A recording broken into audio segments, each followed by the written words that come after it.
안녕하세요. 여배우의 책방의 달세뇨입니다. 오늘 달세뇨가 읽어드릴 책은 영국의 추리소설 작가 애거사 크리스티의 배신자의 손입니다. 1925년 1월 주간 펄프 잡지에 처음 발표된 이 작품은 1933년 영국에서만 출판된 단편집에서는 검찰 측 증인이라는 제목으로 다시 발표되기도 했습니다. 그럼 달세뇨가 읽어드리는 배신자의 손 시작하겠습니다.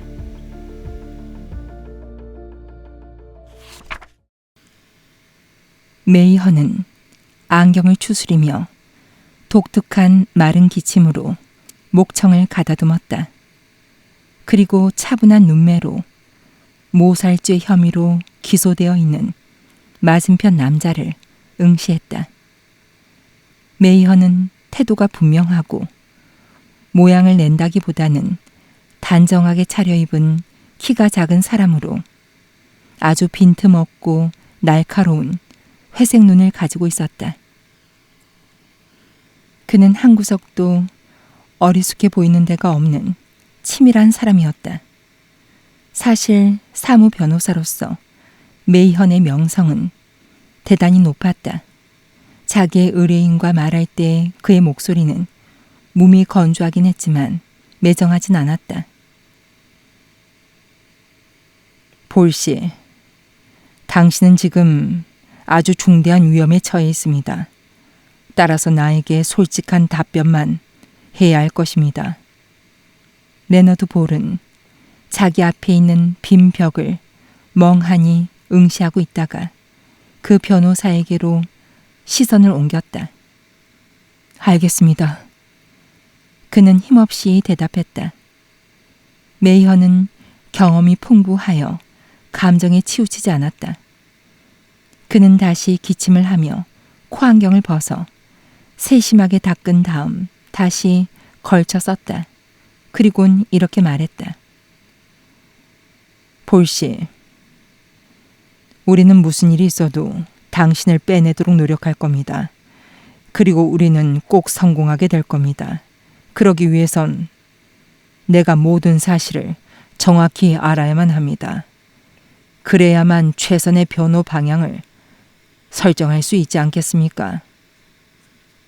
그 젊은 남자는 멍하고 무기력한 태도로 여전히 그를 쳐다보고 있었다.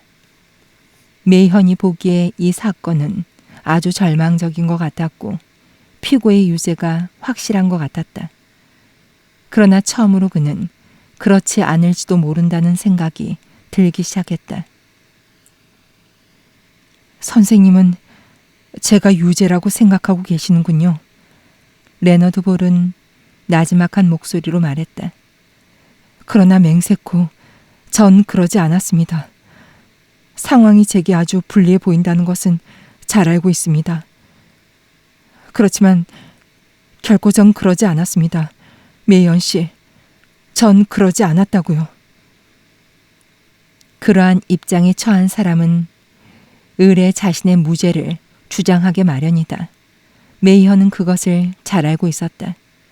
그러나 그럼에도 불구하고 어쩌면 레너드 볼이 결백할지도 모른다는 생각이 문득 스쳐 지나갔다.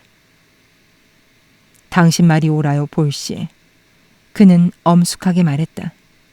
이 사건은 당신에게 아주 불리해 보입니다. 그렇지만 난 당신의 말을 받아들이겠소.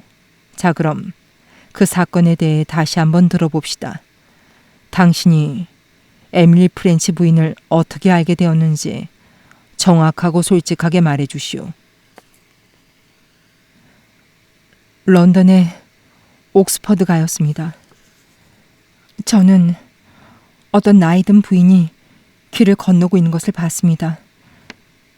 그녀는 물건을 잔뜩 들고 있었죠. 길 한가운데서 그것들을 떨어뜨려 주우려고 하는데 버스 한 대가 거의 그녀를 덮칠 뻔했습니다.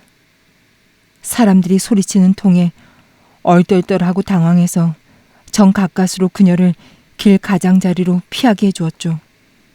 그리고는 쏟아진 물건들을 주어서 그녀에게 돌려줬습니다. 당신이 그녀의 생명을 구했다는 데는 의문의 여지가 없었겠군요. 아니에요. 제가 한 행동은 순전히 호의에서 비롯된 평범한 것이었습니다. 그녀는 굉장히 고마워하며 제 행동 거지가 요즘 젊은이들과 다르다는 뜻의 어떤 말을 했습니다만 그 말을 정확하게 기억할 수는 없군요. 그런 다음 저는 모자를 약간 들어올려 인사를 하고 그 자리를 떠났습니다. 그녀를 다시 만나게 되리라고는 생각지도 못하고서요. 하지만 인생이란 우연의 일치로 가득 차 있죠.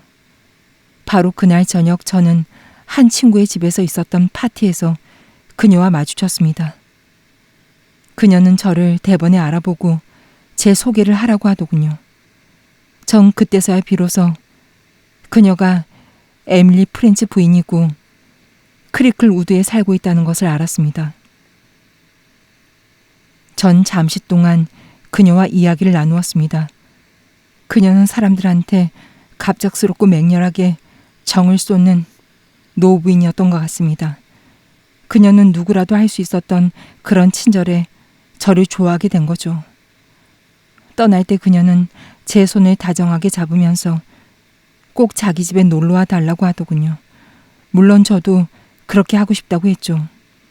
그랬더니 그녀는 대번에 날짜를 정하라는 것이었습니다. 전 특별히 가고 싶다는 생각은 없었지만 거절하는 게 좀 못한 것 같아서 그 다음 토요일로 정했죠.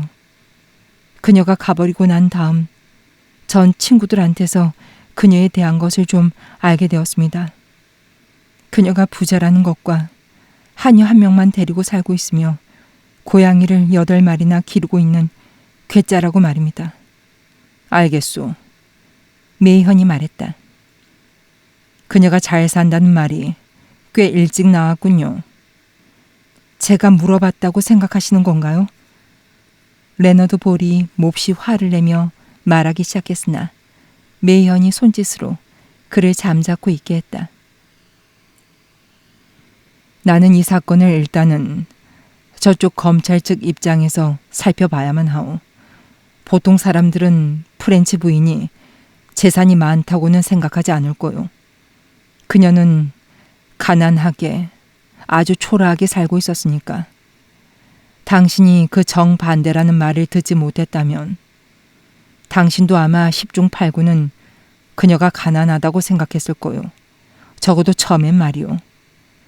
당신에게 그녀가 잘 산다는 말을 한 사람이 정확히 누구였소?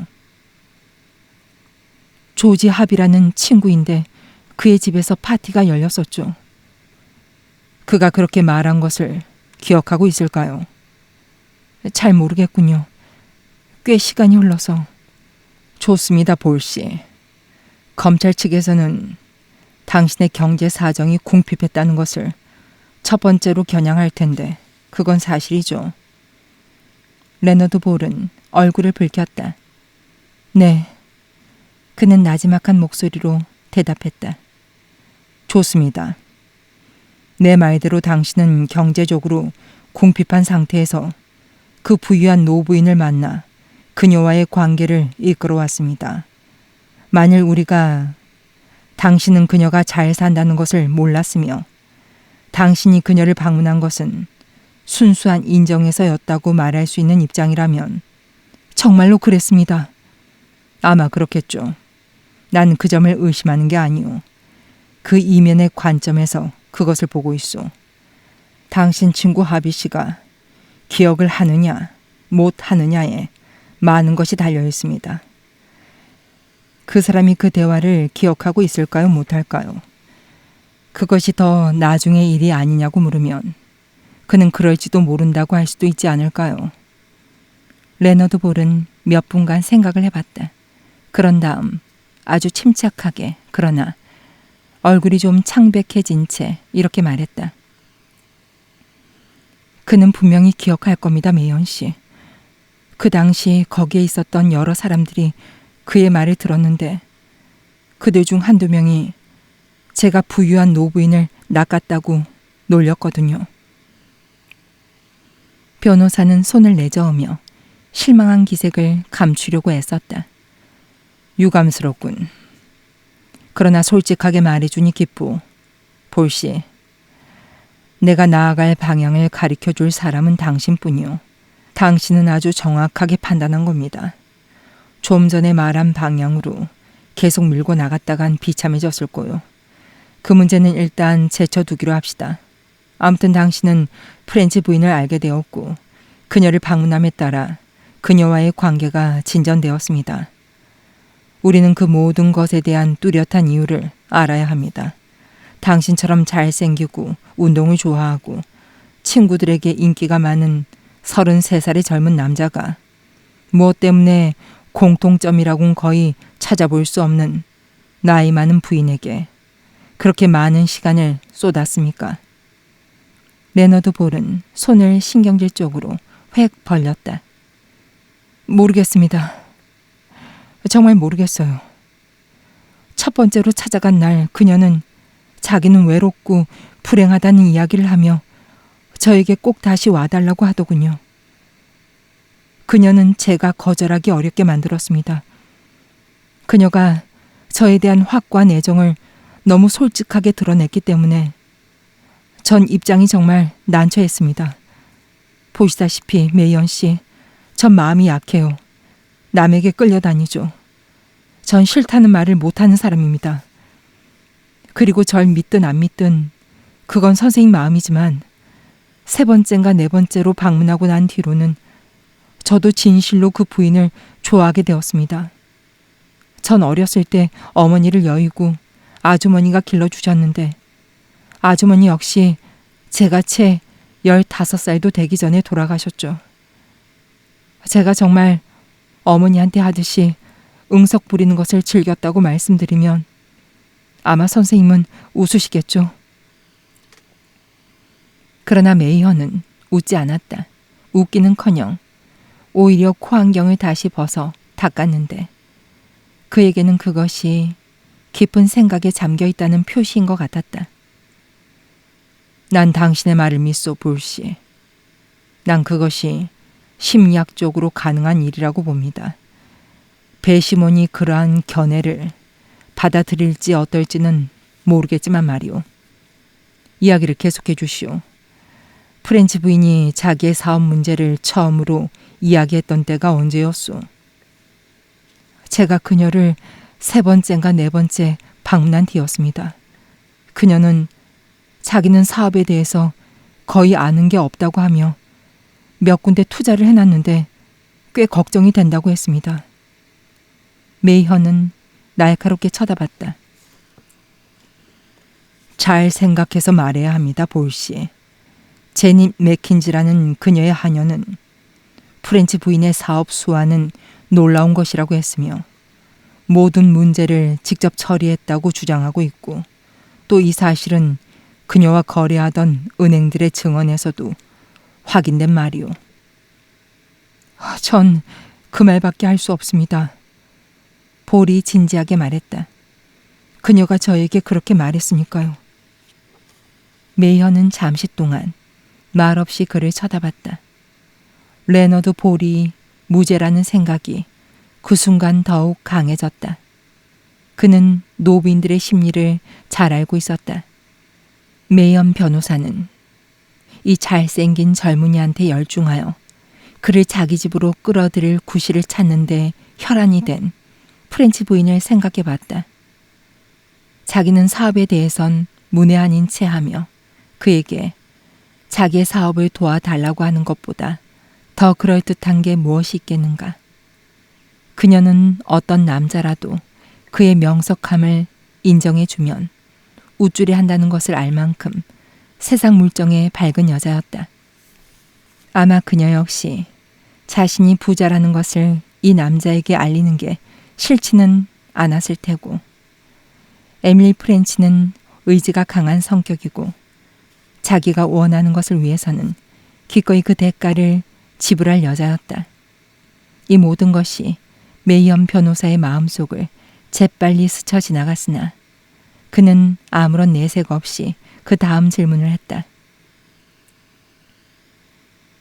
그래서 당신은 그녀의 요청에 따라 그녀 대신 업무를 처리했습니까? 네, 볼 씨. 당신에게 아주 중요한 질문 하나를 할 테니 어떠한 일이 있어도 정직하게 대답해 줘야만 합니다. 당신은 경제적으로 궁핍한 상태에 있었습니다. 그리고 한 노부인의 업무를 대신 처리해 주고 있었소. 그 노부인은 자기는 사업에 대해선 거의, 아니, 아무것도 모른다고 했소. 당신의 이익을 위해 돌려 쓴 적이 있었습니까? 그리고 또 자신의 금전상의 이익을 위해 비밀리에 어떤 거래를 한 적은 없었습니까? 그는 상대편의 대답을 가로막았다. 대답하기 전에 잠깐만 기다리시오. 우리에겐 두 가지 길이 있습니다. 한 가지는 그녀의 일을 대행해 주면서 당신이 보여준 성실함과 정직함을 내세우면서 그렇게 아주 쉬운 방법으로도 차지할 수 있었을 돈 때문에 살인을 저지른다는 것이 얼마나 비현실적인가를 지적하는 것이오. 한편 당신이 일을 처리하는 과정에서 검찰 측이 눈치챌 만한 어떤 것이 있다면, 즉 노골적으로 말해서 당신이 그 노부인을 어떤 식으로든 속였다는 사실이 증명될 수 있다면 그녀는 이미 당신에게 유일한 수입원이었다는 말이 되므로 우리는 당신에게 살인을 저지를 만한 동기가 없었다는 방향으로 이끌어갈 수는 없소. 그런 차이점이 있다는 걸 알아두기 바랍니다. 자, 부탁하겠는데 천천히 대답해 주시오.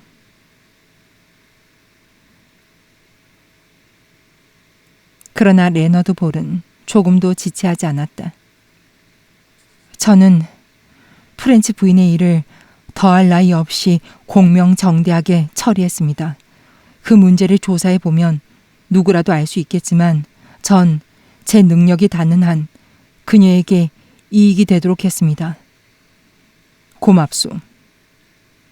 그 말을 들으니 굉장히 안심이 되는군요. 당신은 현명한 사람이라 이렇게 중요한 문제가 걸려있는 일에 대해선 내게 거짓말하지는 않으리라고 굳게 믿소. 그럼요. 볼이 호소하듯이 말했다. 제게 가장 유리한 점은 동기가 없다는 겁니다. 제가 돈을 빼앗으려고 부유한 노부인과의 관계를 맺으려 했다는 것은 맞지 않습니다. 그녀의 죽음으로 제 모든 기대가 무산되지 않았습니까? 변호사는 그를 뚫어지게 응시했다. 그런 다음 아주 신중하게 코안경을 닦는 그의 무의식적인 버릇을 되풀이했다. 그는 그것을 자신의 코에 단단히 올려놓은 다음에야 입을 열었다. 프렌치 부인이 당신을 주요 상속자로 하는 유언장을 남겼다는 사실을 모르고 있습니까, 볼씨? 뭐라고요? 레너드 볼은 벌떡 일어났다. 그가 당황해하는 빛은 명백하고도 자연스러웠다. 그럴 리가. 지금 무슨 말씀을 하고 계신 겁니까? 그녀가 제게 재산을 남겼다고요? 메이헌이 천천히 고개를 끄덕였다. 볼은 손으로 머리를 잡고 다시 털썩 주저앉았다. 그 유언장에 대해서 아무것도 모른 척하기요. 모른 척하다뇨. 전 그것을 전혀 몰랐습니다. 그 제닛 맥킨지라는 하녀가 당신이 알고 있다고 증언했다면 당신은 뭐라고 할 테요? 그녀의 여주인이 그 문제로 당신과 의논했으며 그녀의 뜻을 당신에게 전달했다고 분명히 자기에게 말했다고 하던데. 그래요? 그녀가 거짓말하고 있는 겁니다. 그녀는 자기 여주인에 대한 충실한 감시인인 동시에 절 좋아하지 않았죠. 그녀는 질투심도 많았고 의심도 많았습니다. 프렌치 부인이 자기의 뜻을 그녀에게 털어놨다고 했는데 제닛이 뭔가 그녀의 말을 잘못 알아들었거나 아니면 제가 그 노부인에게 그렇게 하도록 재촉했다고 마음속으로 확신한 걸 겁니다. 아마 그녀는 이제는 거의 프렌치 부인이 정말로 자기에게 그런 말을 했다고 믿고 있을 거예요. 혹시 그녀가 당신을 너무 싫어한 나머지 고의로 그 문제에 대해 거짓말하고 있는 것은 아닐까요? 레너드 볼은 깜짝 놀라는 것 같았다. 아니, 그럴 리가. 그녀가 뭐 때문에 그렇게 하겠습니까? 나도 모르겠소. 메이언이 생각에 잠긴 채 말했다. 혹시 그녀가 당신에게 너무 반감을 가지고 있어서. 레너드 볼은 가슴이 답답해 왔다. 이제 알겠어요. 그가 중얼거렸다. 소름 끼치는군요. 제가 그녀의 환심을 산 다음 그녀가 저한테 유산을 상속하도록 만들게 해놓고는 그날 밤 아무도 없는 그 집에 가서, 그리고 그 다음날 아침에 그녀의 시체가 발견되었단 말이죠. 이럴 수가. 끔찍하군요.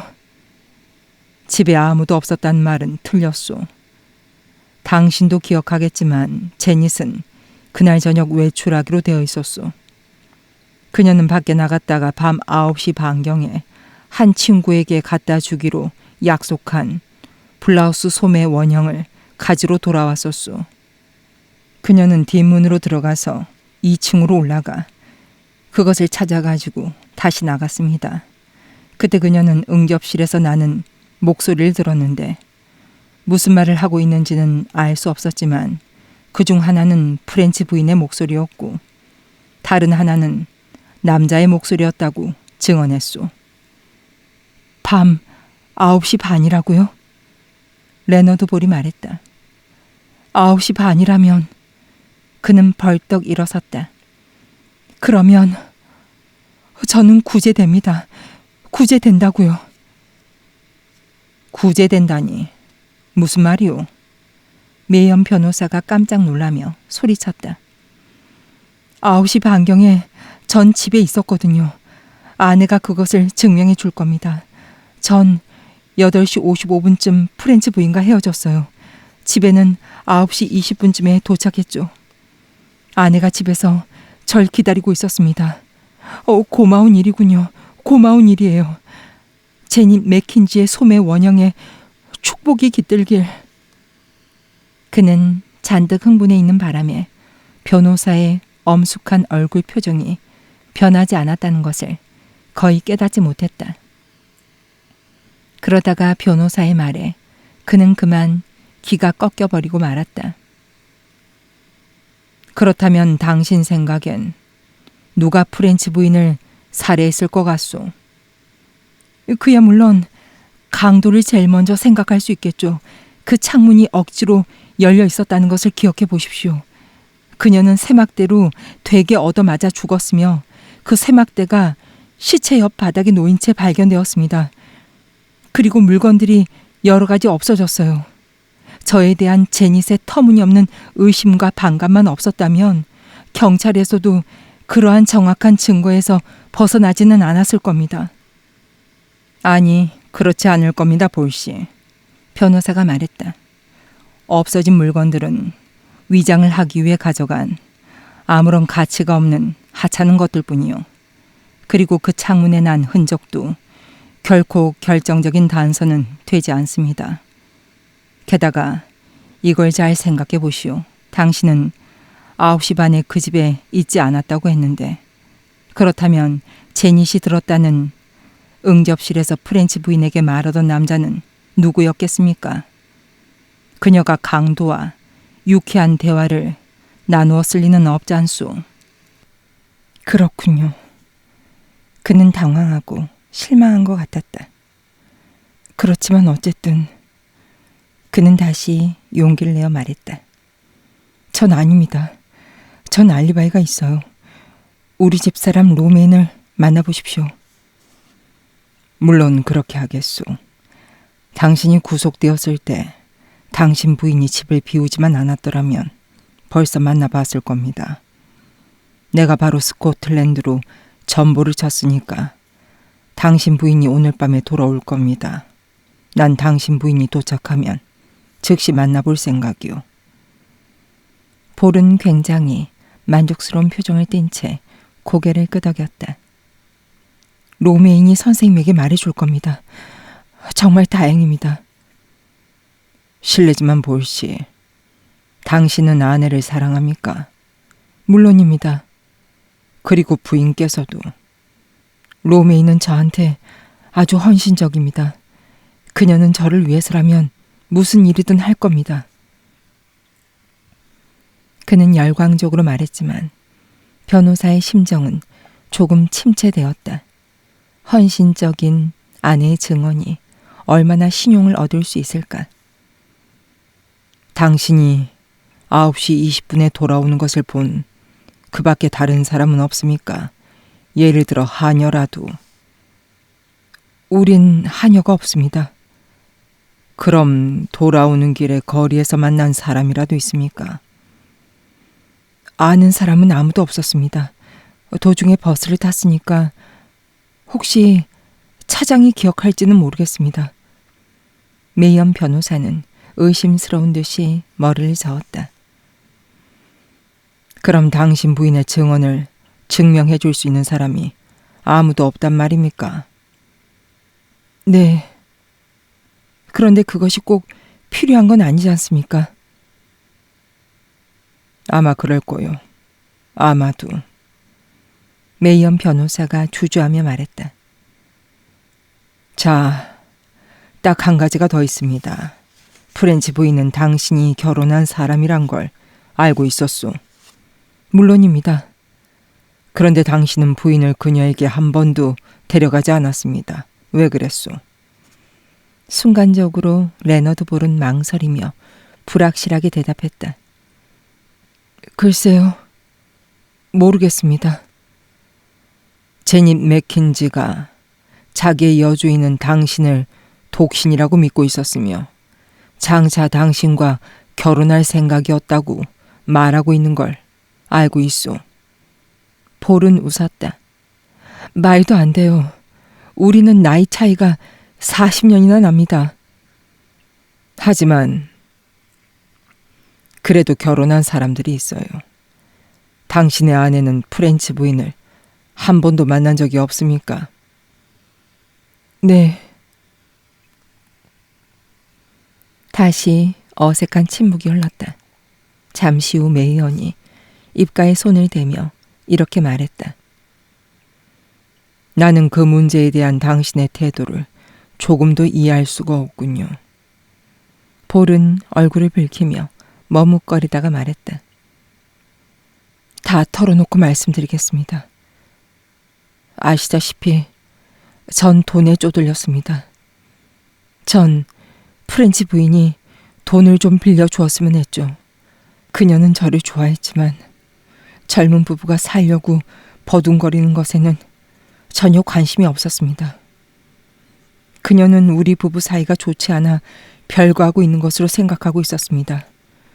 아내를 위해 전 돈이 필요했습니다. 그러나 전 아무 말도 하지 않고 그 노부인이 마음대로 생각하도록 내버려 두었습니다. 그녀는 저를 양자로 삼겠다는 이야기는 했습니다. 하지만 결혼 이야기는 결코 한 적이 없었어요. 그건 다만 제닛이 상상해낸 것일 겁니다. 그게 전부요. 네, 전부입니다. 그 말에 망설이는 기색이 있었던가. 변호사는 그렇다고 생각했다. 그는 일어나서 손을 내밀었다. 잘 있으시오, 볼씨. 그는 그 수척한 젊은이 얼굴을 들여다보며 전에 없이 충동적으로 말했다. 나는 당신 앞에 놓여있는 그 수많은 불리한 사실들에도 불구하고 당신이 무죄라고 믿소. 그것을 증명하여 당신의 혐의를 완전히 벗겨주고 싶소. 볼은 그를 보고 미소 지었다. 제 알리바이가 확실하다는 것을 아시게 될 겁니다. 그는 쾌활하게 말했다. 그는 상대방이 반응이 없다는 것을 또 알아차리지 못했다. 모든 일이 제닛 맥킨지 하녀의 증언에 크게 좌우됩니다. 그녀는 당신을 미워하고 있소. 그것만큼은 확실하오. 절 미워할 하등의 이유가 없습니다. 그 젊은이는 주장했다. 변호사는 머리를 흔들며 나갔다. 그는 돌아가는 일의 양상에 심각한 불안을 느꼈던 것이다. 볼 부부는 런던 서쪽의 패딩턴 그린 근처에 한 작고 초라한 집에 살고 있었다. 메이허는 그 집으로 갔다. 그가 초인종을 누르자 파출 부임이 분명한 몸집이 크고 단정치 못한 한 여인이 문을 열었다. 볼 시댁이죠. 부인께서 돌아오셨는지요? 1시간 전에 오셨어요. 하지만 만날 수 있을지 모르겠군요. 내 명함을 갖다 주면 틀림없이 만나자고 할 거요. 메이엄 변호사가 조용하게 말했다. 그 여인은 그를 의심스럽다는 듯이 쳐다보더니 앞치마에 손을 닿고 그 명함을 받아들었다. 그런 뒤 그의 면전에서 문을 쾅 닫고 그를 바깥 계단에 세워둔 채 안으로 들어갔다. 그러나 몇 분 뒤 그녀는 약간 달라진 태도로 돌아왔다. 들어오세요. 그녀는 그를 조그만 응접실로 안내했다. 메이엄 변호사는 벽에 걸린 그림을 들여다보고 있다가 거의 알아채지 못할 정도로 조용하게 들어온 키가 크고 가냘픈 여자를 마주보고 깜짝 놀랐다. 메이언 씨? 선생님이 제 남편의 변호사시죠? 그이가 당신을 보냈나요? 좀 앉으시겠어요?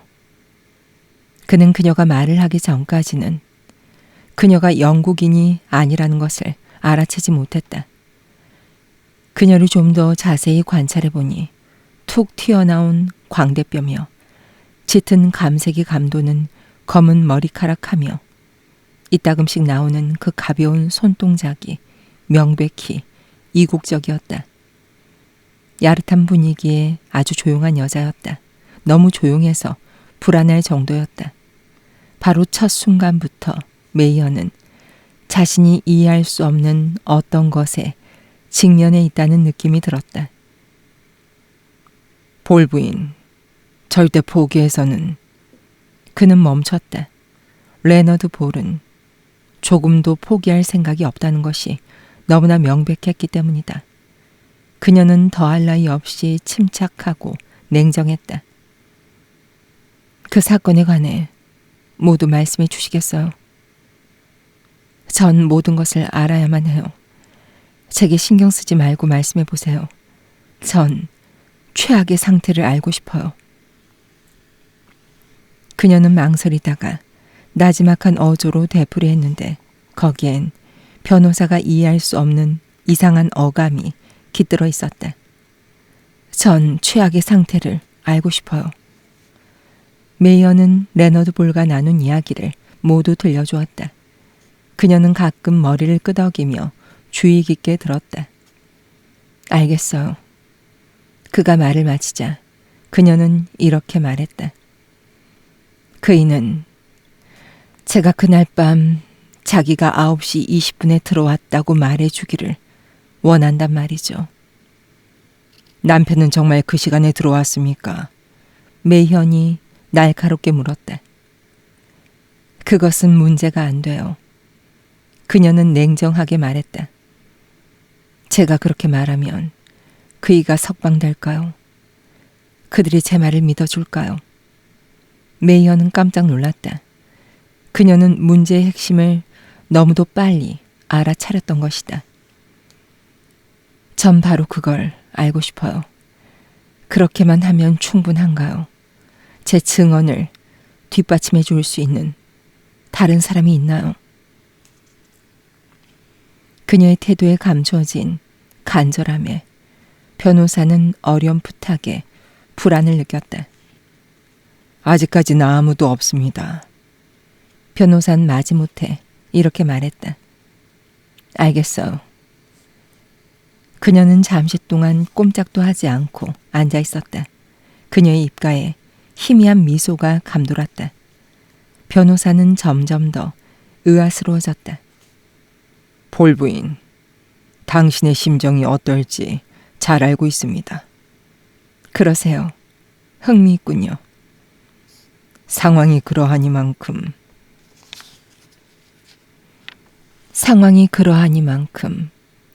오히려 저는 혼자 힘으로 해보겠어요. 그는 당황하여 그녀를 쳐다봤다. 그렇지만 볼 부인은 너무 긴장하고 있어요. 부인이 남편에게 너무 헌신적인 나머지. 네? 뭐라고 하셨죠? 그녀의 목소리가 얼마나 날카로웠던지 그는 깜짝 놀랐다. 그는 주저주저하며 되풀이했다. 부인이 남편에게 너무 헌신적인 나머지. 로메인 볼은 여전히 입가에 그 이상한 미소를 띤 채 천천히 고개를 끄덕였다. 제가 헌신적이라고 그이가 말하던가요? 그녀가 상냥하게 물었다. 아, 네, 그랬을 거예요. 남자들은 얼마나 어리석은지 정말 어리석군요. 그녀는 갑자기 벌떡 일어섰다. 변호사가 그 분위기에서 줄곧 느끼고 있었던 긴장감이 이제 온통 그녀의 어조에 집중되어 있었다. 분명히 말씀드리지만 전 그 일을 증오해요. 증오한다고요. 전 그이가 교수용 당하는 꼴을 보고 싶어요. 변호사는 그녀의 눈에 끓어오르는 격정을 보고 뒷걸음질 쳤다.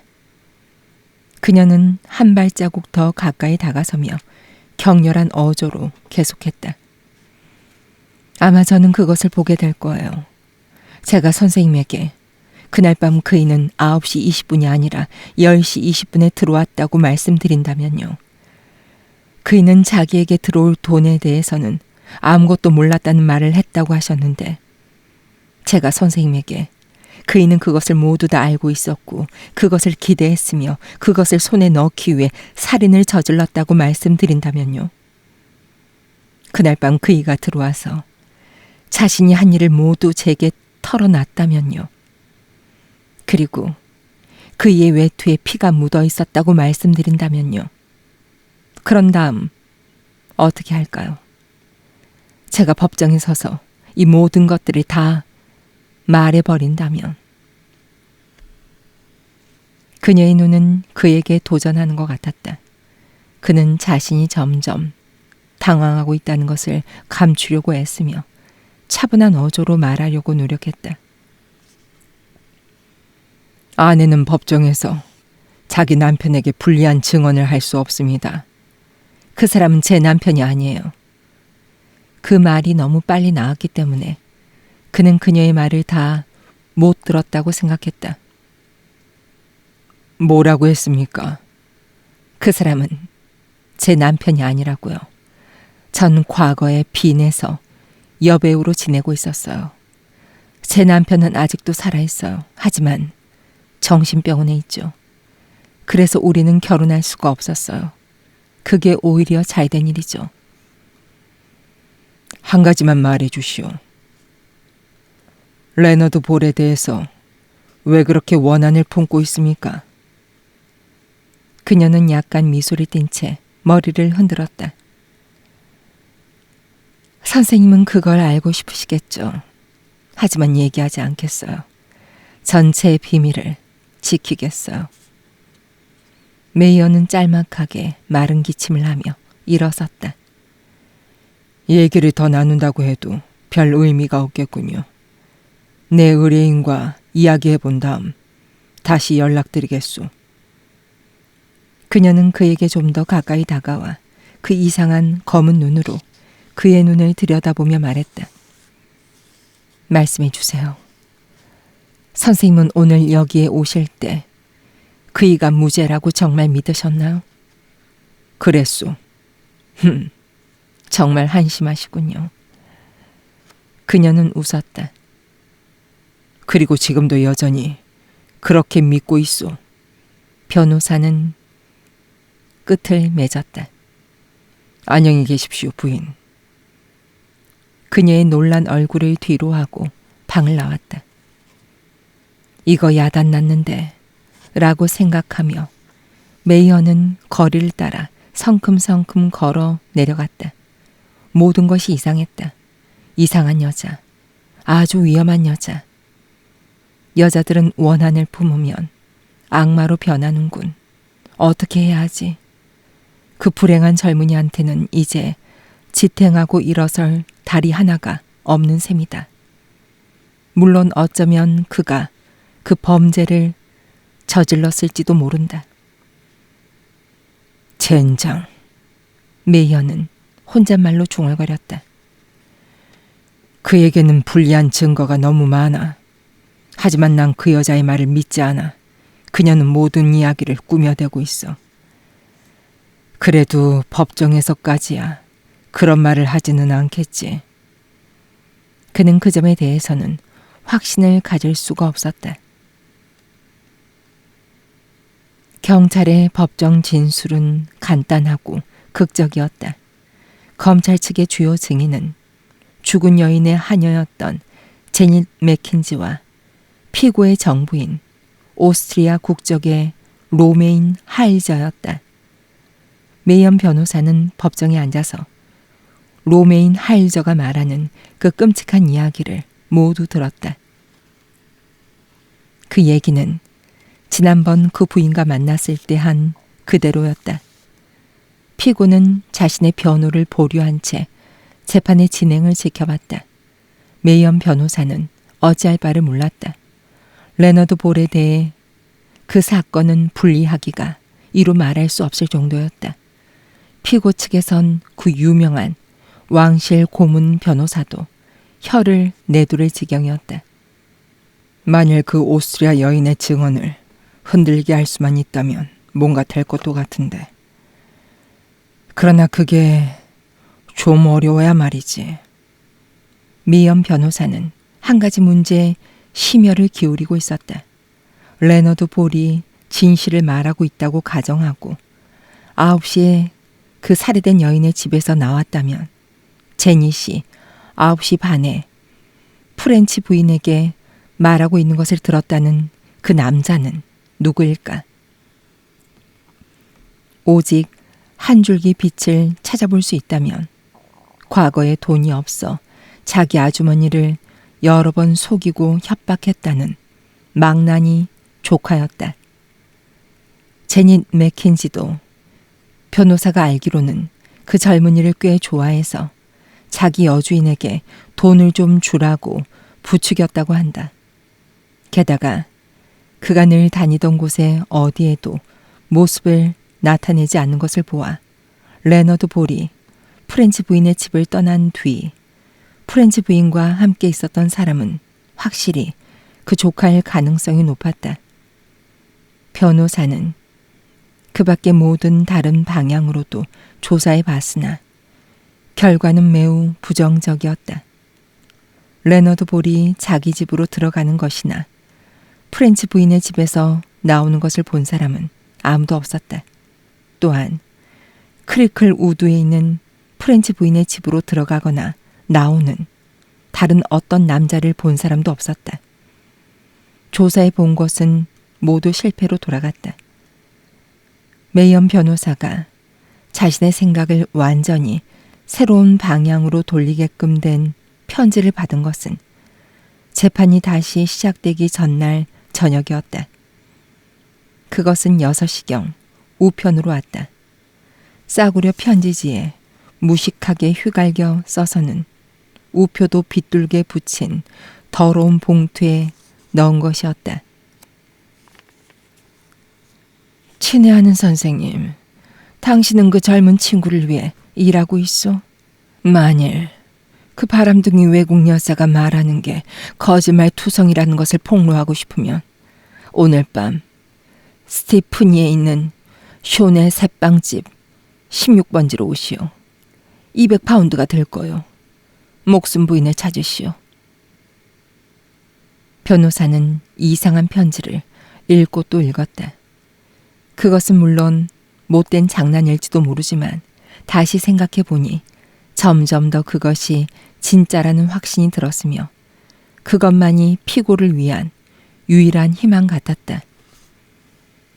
로메인 하이저 같은 부도덕한 생활을 한 여인의 증언은 믿을 게 못 된다는 주장은 아무래도 설득력이 있을 것만 같았다. 메이엄 변호사는 결심했다. 어떤 희생을 치르더라도 자신의 의뢰인을 구하는 것이 그의 의무였다. 그는 쇼의 새빵집으로 가기로 했다. 그는 지독한 악취를 풍기는 빈민가에서 그 쓰러질 듯한 건물을 겨우 찾아내어 목숨 부인을 찾자 4층의 한 방으로 올라가라고 했다. 문을 두드렸으나 아무 대답이 없어 다시 두드렸다. 두 번째로 문을 두드리자 안에서 발을 제일제일 끄는 소리가 들리더니 이윽고 문이 반인치가량 조심스레 열리고 허리가 구부러진 노부인이 빼꼼히 내다보는 것이었다. 그리고 그 노부인은 갑자기 깔깔 웃으며 문을 활짝 열었다. 당신이었군 그래. 그녀는 씩씩거리는 목소리로 말했다. 함께 온 사람은 아무도 없소? 속임수를 쓰는 것은 아니겠지. 그럼 좋아요. 들어와요. 들어오라니까. 변호사는 좀 머무적거리며 문지방을 넘어 가스등의 불꽃이 어른거리는 그 조그맣고 더러운 방으로 들어갔다. 이부자리도 개지 않은 채 너저분한 침대가 한쪽 구석에 있었으며 평범한 전나무 탁자 하나와 다 쓰러져가는 의자 2개가 있었다. 메이허는 그 불쾌한 새방의 거주자를 처음으로 자세히 살펴봤다.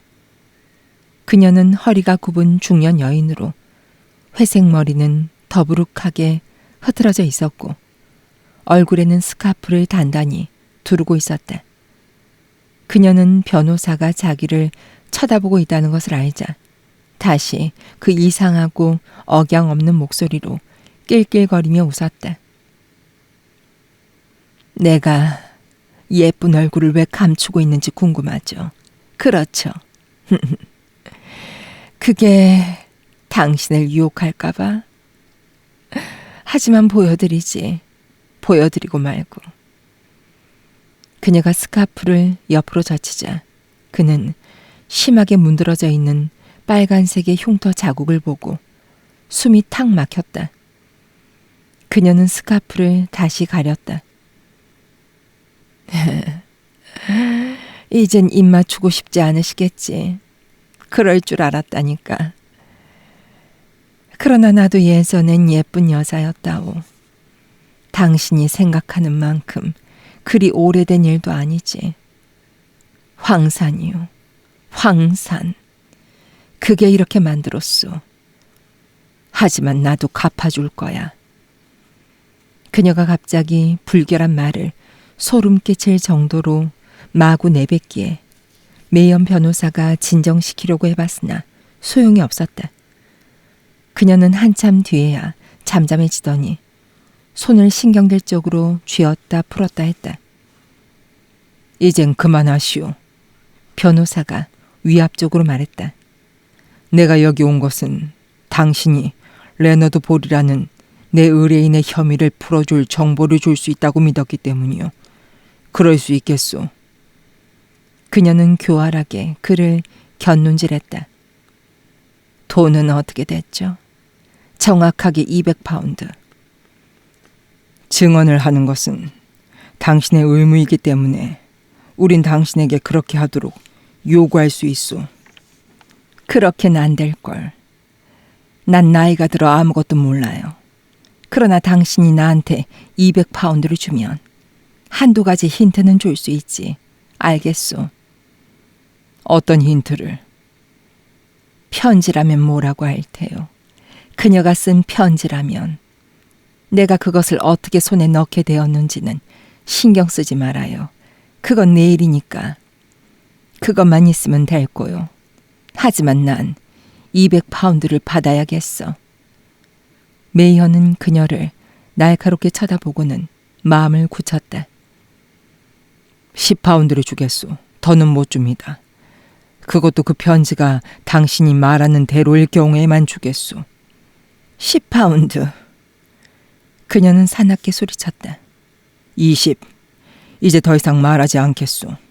메이엄 변호사가 말했다. 그는 금방이라도 돌아갈 것처럼 일어섰다. 그리고 그녀를 자세히 지켜보며 지갑을 꺼내어 지폐로 21파운드를 세웠다. 보다시피 이게 내가 가진 전부요. 받든 말든 알아서 하시오. 그러나 그는 이미 그 돈만 해도 그녀에게는 굉장히 큰 액수라는 것을 알고 있었다. 그녀는 무력하게 욕설을 퍼붓고 날뛰더니 결국엔 받아들이는 것이었다. 그녀는 침대로 가서 그 누덕누덕한 시트 밑에서 뭔가를 끄집어냈다. 여기 있소, 빌어먹을. 그녀는 버럭버럭 소리를 지르며 말했다. 당신에겐 더없이 중요한 것일게요. 그녀가 그에게 던져준 것은 편지 뭉치였는데 메이엄 변호사는 그것들을 풀어 평소의 그 차분하고 정연한 태도로 자세히 살펴봤다. 그 여인은 그를 열심히 지켜보고 있었으면서도 그의 태연한 얼굴에서 아무런 낌새도 알아차릴 수가 없었다. 그는 편지를 하나씩 자세히 읽어본 다음 맨 위의 편지를 한 번 더 읽었다. 그런 다음 그 뭉치를 다시 조심스럽게 묶었다. 그것은 로메인 하일저가 쓴 연애 편지였는데 수신인은 레너드 볼이 아니었다. 맨 위의 편지는 그가 구속되던 날에 쓰여진 것이었다. 내 말이 맞을 거요. 안 그래요? 그 여인이 투덜거렸다. 그 편지만 있으면 그년이 꼼짝 못하겠지. 메이엄 변호사는 그 편지들을 호주머니 속에 넣고 한 가지를 물었다. 이 편지들을 어떻게 손에 넣게 되었소? 그런 말을 하면 비밀이 탄로 나요. 그러나 난 알고 있는 게 더 있지. 난 법정에서 그 창녀가 말하는 것을 들었소. 그년이 집에 있었다고 말한 10시 20분에 그년이 어디에 있었는지 찾아내봐요. 그들이 기억할게요. 빌어먹을.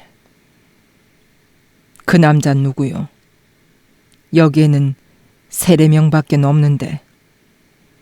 그녀의 목소리는 더 세고 거칠어졌으며 손을 계속 쥐었다 풀었다 했다. 마침내 그녀는 한 손을 들어 얼굴로 가져갔다. 날 이렇게 만든 남자.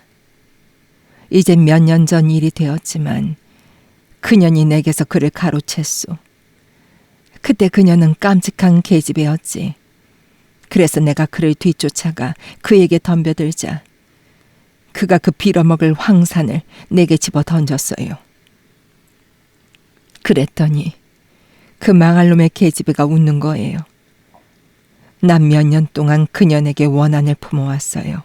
그 계집을 따라다니며 감시했지. 그래서 이제야 겨우 붙잡은 거라고요. 그 계집은 이것 때문에 틀림없이 벌을 받게 될 거예요. 안 그렇소? 변호사 양반. 아마 위증죄로 금고형을 받게 될 거요. 메이엄 변호사가 조용하게 말했다. 감옥에 간단 말이지. 그랬으면 정말 좋겠소. 가시려고. 돈은 어딨어요? 그 멋진 돈이 어딨냔 말이오. 그는 군말 없이 그 지폐를 탁자 위에 내려놨다. 그런 다음 말없이 돌아서서 그 더러운 방을 나왔다. 뒤돌아보니 그 늙은 여인은 그 돈을 보고 뭐라고 중얼거리고 있었다. 그는 시간을 낭비하지 않았다. 라이언로에 있는 그 극장을 쉽게 찾아내어 로메인 하일저의 사진을 보여주자 제복을 입은 수위가 그녀를 단번에 알아봤다. 그녀는 문제의 그날 저녁 10시가 조금 넘어서 한 남자와 그 극장에 도착했다고 한다.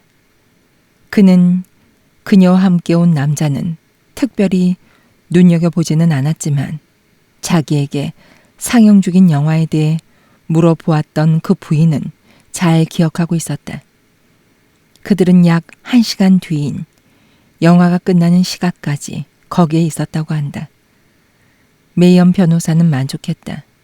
로메인 하이저의 증언은 처음부터 끝까지 모두 거짓말 투성이었다. 메이엄 변호사는 그녀의 증오 뒤에 무엇이 도사리고 있는지 알아내야겠다고 생각했다.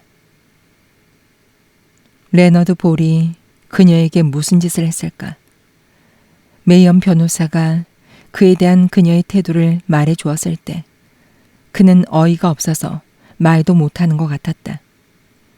그는 그런 말을 믿을 수가 없다고 했다. 그러나 메이엄 변호사가 보기엔 그의 변명에도 진실성이 결여된 것처럼 느껴졌다. 볼은 알고 있었던 것이다. 메이엄 변호사는 그것을 확신했다.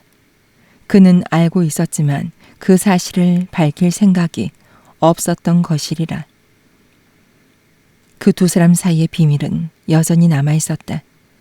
메이엄 변호사는 조만간 그게 무엇인지 밝혀내야겠다고 생각했다.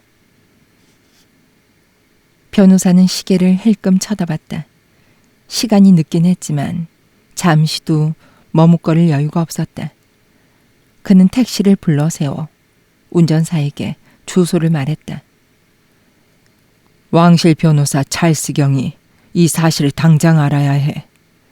그는 올라타며 속으로 이렇게 말했다. 에밀리 프렌치 노파 살해에 대한 레너드 볼의 재판은 사람들의 관심을 널리 불러일으켰다. 우선 피고가 젊고 잘생긴 데다 아주 비열한 죄로 기소되었으며 검찰 측의 주요 증인인 로메인 하일저에 대한 흥미까지 겹친 것이었다. 수많은 신문에 그녀의 사진과 함께 그녀의 출생과 과거에 대한 여러 가지 억측 기사가 실렸다. 재판 절차는 아주 조용한 가운데 속개되었다. 가지가지의 전문적인 증거들이 제일 먼저 나왔다. 그런 다음 제닛 맥킨지가 소환되었다. 그녀는 대체로 전과 똑같은 진술을 했다. 반대 신문에서 피고 측 변호사는 볼과 프렌치 부인의 관계에 대한 그녀의 설명에 관해 한두 번인가 진술이 모순되게끔 하는데 성공했다. 그는 또한 그날 밤 그녀가 응접실에서 나는 어떤 남자의 목소리를 들었다고 하더라도 거기에 있었던 사람이 볼이었다는 것을 보여주는 것은 하나도 없다는 사실을 강조했으며 그녀의 증언 저변에는 피고에 대한 질투심과 반감이 많이 깔려 있다는 느낌을 그럭저럭 납득시켰다. 당신의 이름은 로메인 하일저입니까? 네. 당신은 오스트리아 국적을 가졌습니까? 네. 지난 3년 동안 당신은 피고와 함께 살며 그의 아내로 알려져 왔지요. 로메인 하일저의 눈이 잠시 피고석에 있는 남자의 눈과 마주쳤다. 그녀의 표정엔 이상하고도 불가해한 어떤 것이 담겨져 있었다. 네. 신문이 계속되었다. 그리고는 한마디 한마디 그 저주스러운 사실들을 뱉어냈다. 문제 그날 밤 피고는 세막대를 가지고 나갔다. 그는 10시 20분에 돌아와서 그 노부인을 죽였다고 털어놨다. 그의 소매뿌리는 피로 물들어 있었는데 그는 부엌에 있는 난로에다 그것을 태워버렸다. 그리고 그녀에게 잠자코 있으라고 겁을 주며 위협했다. 진술이 진행됨에 따라 처음에는 피고에게 약간 호의적이었던 법정의 분위기가 이젠 그에게 아주 불리하게 굳어져 버렸다. 그는 이제 운명이 다했다는 것을 알고 있는 듯이 고개를 푹 숙이고 우울한 태도로 앉아 있었다. 그러나 검찰 측 역시 로메인의 악의에 가득 찬 진술을 억제토록 하기 위해 노력하고 있었다. 검찰 측에서는 그녀가 좀 더 공평하기를 원했다. 만만찮게 무게를 잡으며 피고 측 변호사가 일어섰다.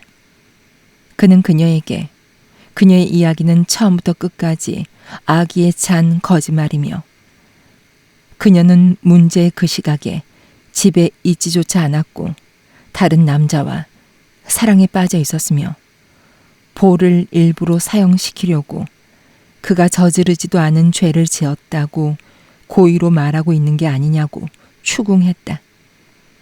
로메이는 아주 거만하게 이 주장을 부인했다. 그때 메이어는 그 편지를 법정에 제출하여 모두를 깜짝 놀라게 했다. 숨막힐 정도로 조용한 가운데 그것이 법정에서 소리내어 읽혀졌다. 사랑하는 맥스, 운명의 여신들이 드디어 그를 우리 손에 넘겨줬어요. 그는 살인죄로 구속됐답니다. 물론 그 노부인을 살해한 혐의로요. 파리 한 마리도 죽이지 못하는 레너드가 말이에요. 드디어 나는 복수를 하게 됐어요. 불쌍한 겁장이. 난 그날 밤 그가 옷에 피를 묻힌 채 들어왔다고 말하겠어요. 또 그가 내게 털어놨다고도 말하겠어요. 그를 교수형 당하게 하겠어요. 맥스, 그가 교수형에 처해질 때 그는 자기를 죽게 한 사람이 바로 나, 로메인이라는 것을 알게 될 거예요. 그리고 나면 행복해지는 거예요. 내 사랑, 드디어 행복이 찾아온 거라고요.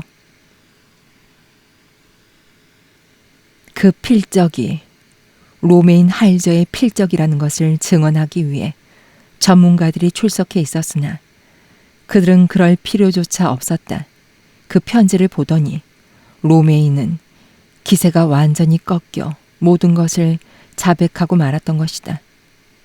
레너드 볼은 그가 말한 9시 20분에 집에 돌아왔다고 했다.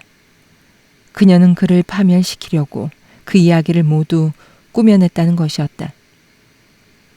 로메인 할저가 자리에 털썩 주저앉자 검찰 측의 주장도 무너지고 말았다.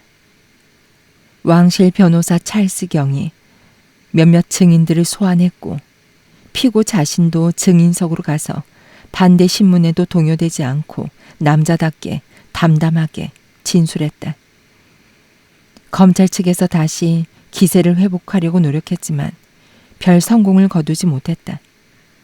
판사의 요약도 피고에게 전적으로 유리하지는 않았으나 이미 반작용이 일어나고 있었으므로 배심원들이 판결을 내리는 데에는 거의 시간이 걸리지 않았다. 우리는 피고가 무죄라고 봅니다. 레너드 볼이 풀려난 것이다. 메이엄 변호사는 서둘러 자리에서 일어날 생각을 하지 않았다. 자기의 변호 의뢰인에게 축하해 주어야 했던 것이다. 그는 자신이 코안경을 열심히 닦고 있다는 것을 문득 알아차리고는 갑자기 행동을 멈췄다. 그의 아내가 바로 그 전날 밤 자기에게 그런 습관이 있다는 것을 말해 주었기 때문이다. 습관이란 이상한 것이다. 사람들은 자신이 그런 습관을 가지고 있다는 것을 결코 알지 못한다. 아주 흥미로운 사건이다. 우선 그 로메인 하일저라는 여자만 해도. 그는 그 로메인 하일저라는 외국인 때문에 여전히 그 사건에 사로잡혀 있었다. 패딩턴에 있는 집에서 봤을 때는 가냘프고 조용한 여자 같았는데 법정에서는 그 엄숙한 분위기와는 달리 열대지방의 꽃처럼 활활 타올랐다. 그는 이제 눈을 감아도 그녀의 모습을 볼 수 있었다.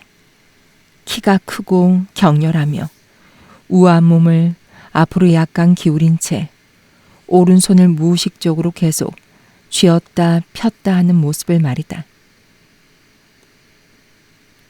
습관이란 이상한 것이다. 그는 그녀에게는 그 손놀림이 습관인가 보다 하고 생각했다. 그런데 그는 누군가 다른 사람이 아주 최근에 그렇게 하는 것을 봤는데 그게 누구였더라. 아주 최근이었는데 그게 머릿속에 떠오르자 그는 숨을 헐떡였다. 쇼네 셋방에 있던 그 여자였다. 그는 머리를 휘두르며 꼼짝도 않고 서 있었다. 불가능한 일이야. 불가능해. 하지만 로메인 하일전은 여배우였다고 했지. 왕실 고문 변호사가 그에 대해 다가와서 어깨를 툭툭 쳤다. 그 사람한테 축하 인사했소.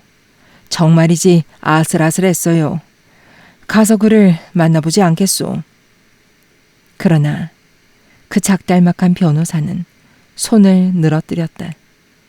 그는 딱 한 가지 하고 싶은 일이 있었을 뿐이다. 로메인 하일저를 만나보는 일이다.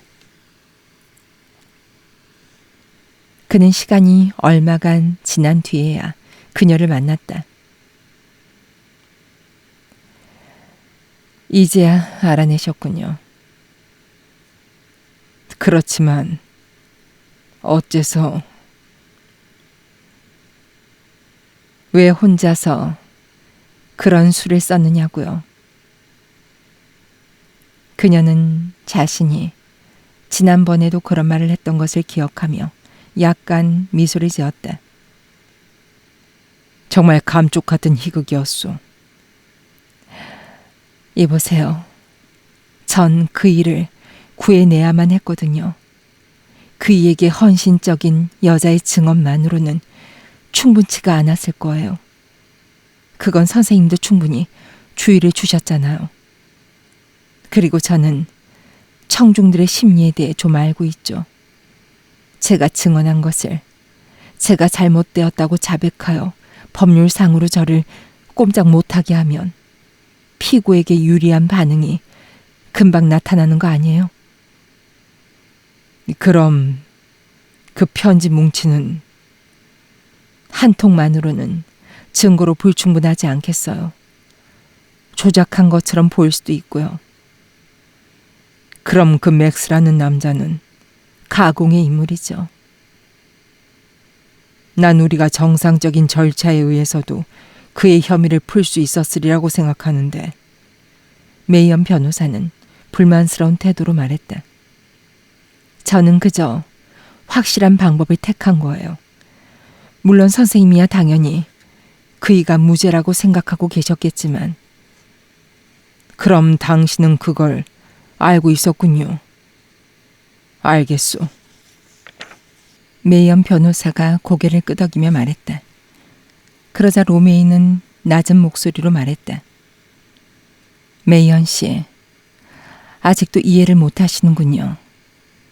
난 그이가 유죄라는 것을 알고 있었다고요.